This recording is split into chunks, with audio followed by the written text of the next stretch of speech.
Please ఈ వీడియోని ending వరకు చూడండి. డెఫినెట్గా మీకు నచ్చే కంటెంట్ దీంట్లో ఉంది.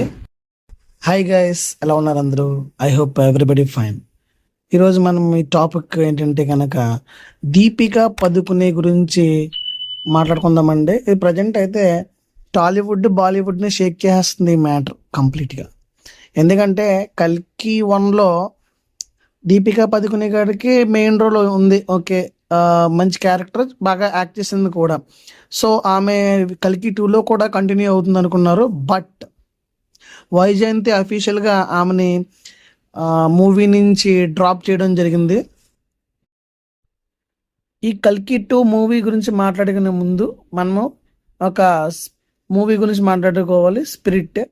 ఈ మూవీ సందీప్ రెడ్డి వంగ గారు డైరెక్ట్ చేస్తున్నారు. ఈ మూవీకి దీపికా గారిని హీరోయిన్గా సెట్ చేసుకున్నారు. ఎవ్రీథింగ్ అయిపోయింది.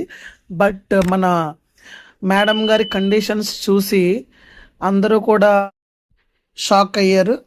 మేడం గారు రోజుకి 7 అవర్స్ మాత్రమే వర్క్ చేస్తారంట. దాంతోపాటు సెవెరల్ కండిషన్స్ పెట్టారు. సో దానికి మేడం గారి బిహేవియర్ నచ్చక మూవీ నుంచి డ్రాప్ చేశారు. సో ఇది జరుగుతా. నౌ కమింగ్ టు కల్కి 2 మూవీ. కల్కి 2 మూవీ కూడా సేమ్ సిచ్యువేషన్ రిపీట్ అయ్యింది. మేడం గారు ఆమె రెమ్యునేషన్ కన్నా 20% ఎక్స్ట్రా అడుగుతున్నారంట. That's okay. Vyjayanthi movies okay చెప్పారు. అండ్ తనకి 25 మెంబర్స్ క్రూ ఉన్నారు. తనతో పాటుగా చెఫ్స్ అని, డిజైనర్స్ అని, వాళ్ళందరికీ 5 స్టార్ వసతులు కల్పించాలంట. అఫ్ కోర్స్ వైజయంతి బ్యానర్ కూడా వాటికి రెడీ అయ్యింది.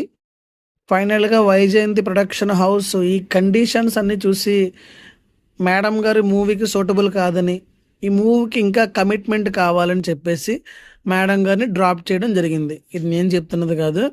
వైజయంతి ప్రొడక్షన్ హౌస్ ట్విట్టర్లో ఒక అఫీషియల్గా పోస్ట్ని డ్రాప్ చేశారు.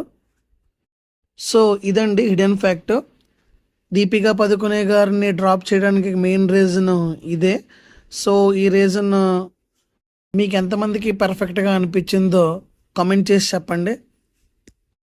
Thank you for watching this video guys. Please subscribe, like and share my video.